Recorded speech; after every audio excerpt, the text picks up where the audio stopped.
मैं गौरव Pandey, assistant professor इतिहास विभाग एसडीएस पीजी गर्ल्स कॉलेज की ऑनलाइन कक्षा में आप सभी का स्वागत करता हूं। आज हम इतिहास विषय के प्रथम प्रश्न पत्र, जिसका नाम है आधुनिक भारत का इतिहास, के एक शीर्षक आंगल अवध संबंध और अवध का विलय, इस पर विस्तृत चर्चा करेंगे। तो आइए इस पर हम बात शुरू करें। सबसे पहले बात करते हैं अवध राज्य की स्थापना या अवध एक स्वतंत्र राज्य के रूप में किस मुगल शासक के समय स्थापित हुआ। तो एक मुगल शासक था मुहम्मद शाह। इसको रंगीला की उपाधि मिली हुई थी। मुहम्मद शाह रंगीला के समय अवध एक स्वतंत्र राज्य के रूप में स्थापित हुआ और उस समय अवध का जो नवाब था उसका नाम था सादत खां। अर्थात अवध की स्वतंत्र राज्य के रूप में स्थापना मुहम्मद शाह रंगीला मुगल शासक के समय हुई और पहला जो नवाब था अवध का, उसका नाम था सादत खां। अब हम बात करते हैं अवध राज्य की उस समय राजधानी क्या थी। तो अगर हम राजधानी पर बात करें तो अवध राज्य की राजधानी का नाम था फैजाबाद। अवध राज्य की राजधानी फैजाबाद थी प्रारंभ में, और यह राजधानी बाद में परिवर्तित होकर लखनऊ बन गई। फैजाबाद के बाद अवध की राजधानी लखनऊ बनी। फिर हम बात करते हैं वंशावली क्रम, अर्थात अवध के जो नवाब थे उनकी वंशावली के बारे में बात करते हैं। इसमें मैं आपको नवाबों की कुछ सूची दूंगा। सबसे पहले बात करें, अवध का सबसे पहला नवाब सादत खां था और इसका कार्यकाल 1722 से 1739 था। यह अवध का प्रथम नवाब था। दूसरा नवाब था सफदरजंग।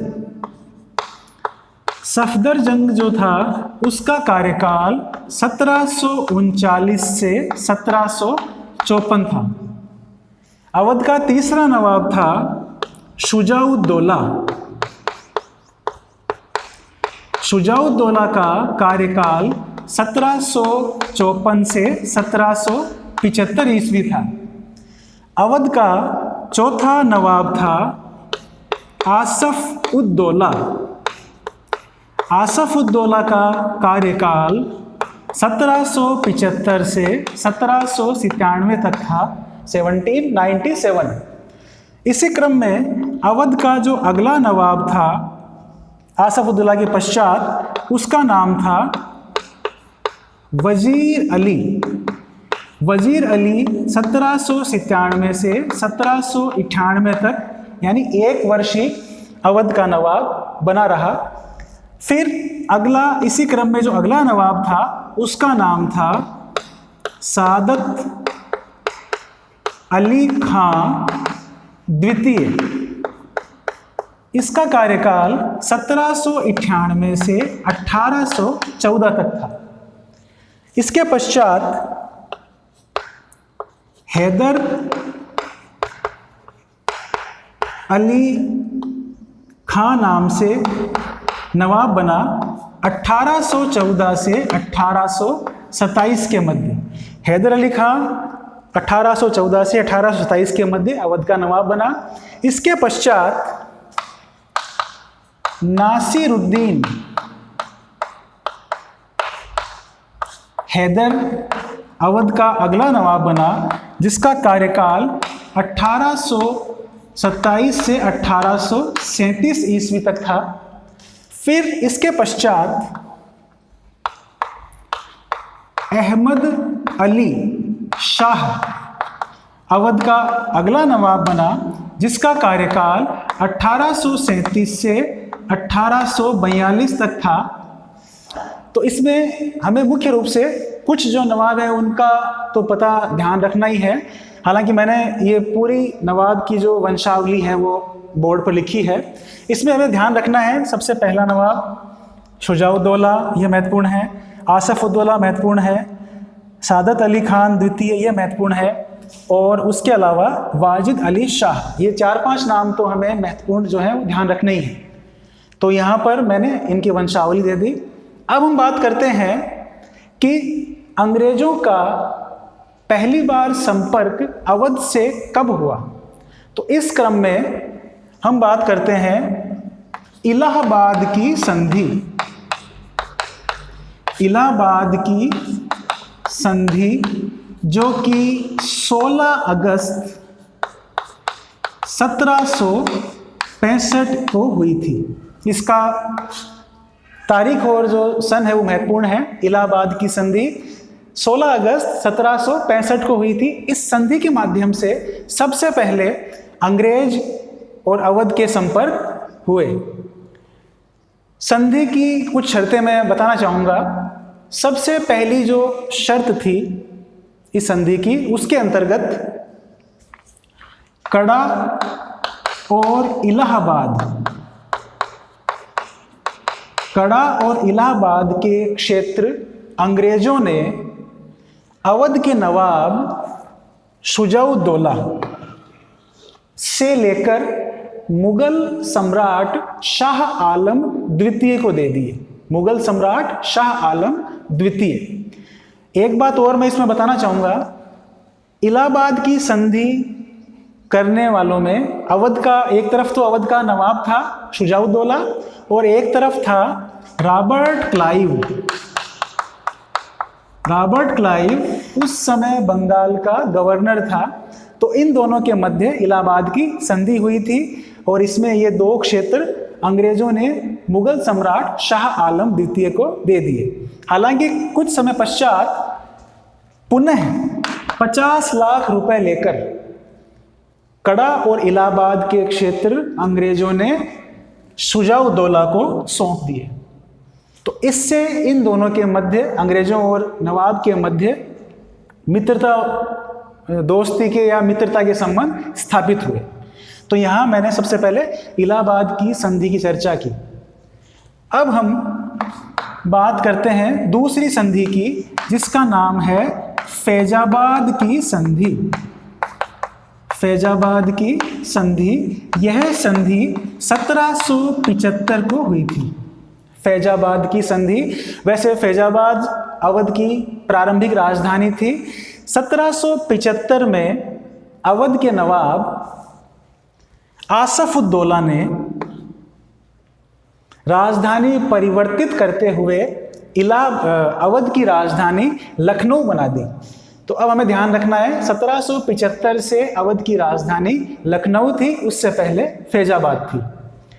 अब हम बात करते हैं फैजाबाद की संधि के समय अवध का नवाब कौन था और अंग्रेज उस समय या गवर्नर जनरल उस समय कौन था। तो उस समय वारेन हेस्टिंग्स नाम का गवर्नर जनरल था। इन दोनों के मध्य फैजाबाद की संधि हुई। अब मैं इस संधि की कुछ शर्तें बताना चाहूँगा। सबसे पहली जो शर्त थी उसके अंतर्गत यह तय हुआ कि अवध में अंग्रेजी सेना या अंग्रेजी ब्रिगेड रखी जाएगी, लेकिन इस ब्रिगेड या सेना का खर्चा या जो व्यय है वो अवध के नवाब से लिया जाएगा। तो अवध के नवाब ने इस संधि के अंतर्गत बनारस, गाजीपुर और चुनार, ये 3 क्षेत्र अंग्रेजों को सौंप दिए। बनारस, जिसको वाराणसी भी बोलते हैं, उत्तर प्रदेश में स्थित है। गाजीपुर उत्तर प्रदेश में है। चुनार भी उत्तर प्रदेश में है। तो फैजाबाद की संधि के अंतर्गत अंग्रेजों को बनारस, गाजीपुर और चुनार के क्षेत्र मिले और उन्होंने अपनी खुद की अंग्रेजी सेना अवध के नवाब के पास वहाँ रखी। अब हम बात करते हैं 2 संधियों के अलावा तीसरी संधि की। इस तीसरी संधि के अंतर्गत हम बात करेंगे सहायक संधि। यह कई बार इस पर एग्जाम में क्वेश्चन आते हैं। सहायक संधि, यह संधि 1801 में हुई थी। 1801 में हुई थी। उस समय गवर्नर जनरल वेलेजली था। वेलेजली के समय यह सहायक संधि हुई थी। और अगर हम बात करें कि बंगाल का नवाब अवध का नवाब उस समय कौन था, तो इसमें हमको लिखना है सादत अली खान द्वितीय। सादत अली खान सेकंड। इन दोनों के मध्य सहायक संधि हुई थी। वेलेजली ने सहायक संधि के द्वारा अवध राज्य के अलावा दूसरे राज्यों को भी हड़पने की कोशिश की। जैसे कि अगर हम बात करें इस संधि की शर्तें क्या थी या ये संधि क्या थी, तो सहायक संधि को आप बहुत सरल शब्दों में ऐसे समझ सकते हैं कि अंग्रेज देशी राज्यों को बाहरी आक्रमण का भय दिखाते और उन्हें कहते कि वो बाहरी आक्रमण से उनकी रक्षा करेंगे, लेकिन बदले में जो अंग्रेजों की जो सेना रखी जाएगी उस राज्य में, उसका सारा का सारा जो भार है या जो व्यय है वो उस देशी राजा को वहन करना होगा। तो ये सहायक संधि की मुख्य शर्त थी। और इस सहायक संधि के हम कह सकते हैं कि अगर हम थोड़ी गहराई में जाकर अगर बात करें तो हम ये पाएंगे कि इस संधि के द्वारा अंग्रेजों ने देशी राजाओं को घेरने की कोशिश की। तो अब मैं इस सहायक संधि की कुछ शर्तें बताना चाहूंगा। अंग्रेजों ने इस संधि के माध्यम से इलाहाबाद,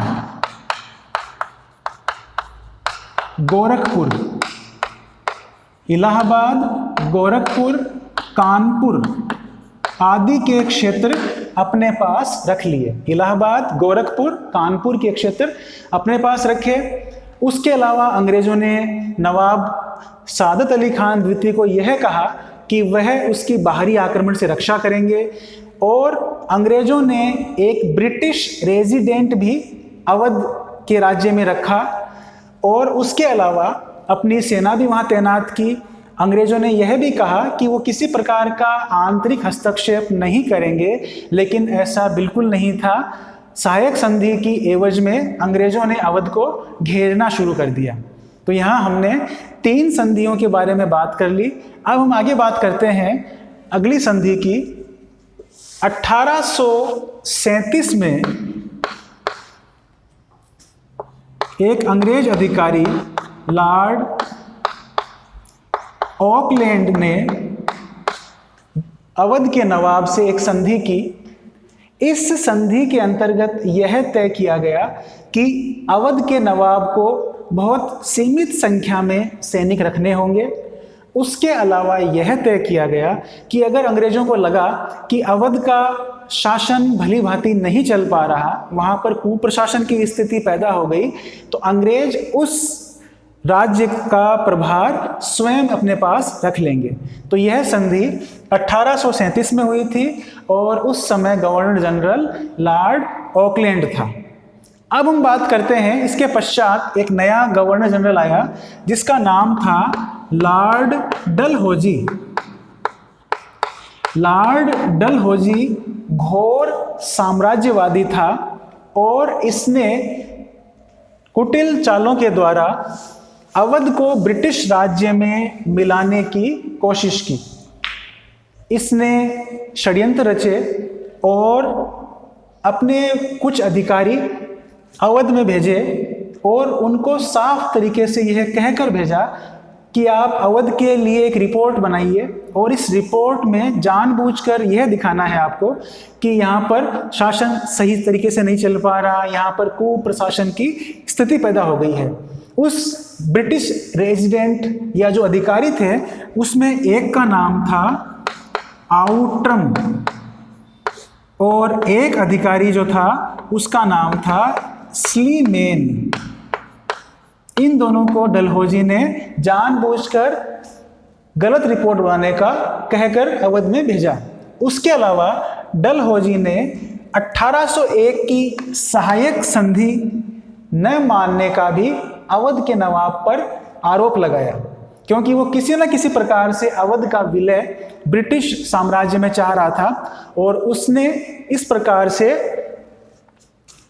अनैतिकतापूर्ण या अन्यायपूर्ण पक्षपात करते हुए अवध के विलय की योजना बनाई। आउटरम ने 1854 में अपनी रिपोर्ट पेश की और उस रिपोर्ट में लिखा हुआ था कि अवध में कुप्रशासन की स्थिति हो रखी है और वहाँ पूरी तरह से अराजकता फैली हुई है। इस प्रकार फरवरी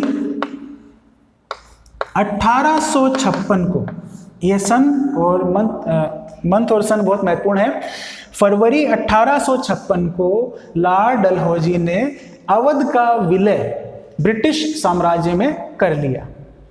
तो यहाँ मैंने अवध के विलय के बारे में चर्चा की। अब हम बात करते हैं, क्या अवध का विलय न्यायपूर्ण था, या अगर हम इस विलय की समीक्षा की बात करें तो क्या यह विलय सही था। तो इसके बारे में कुछ इतिहासकार हैं, कुछ विचारक हैं, उन्होंने अपने मत दिए। जैसे मजूमदार नाम के एक इतिहासकार हैं, उन्होंने कहा कि डलहौजी का यह कार्य निंदनीय है, उसने धोखे से अन्याय करते हुए अवध का विलय किया है। इसी प्रकार से एक वेबर नाम से इतिहासकार हैं, उन्होंने भी कहा है कि अवध का विलय बिल्कुल अनुचित कहा जाएगा।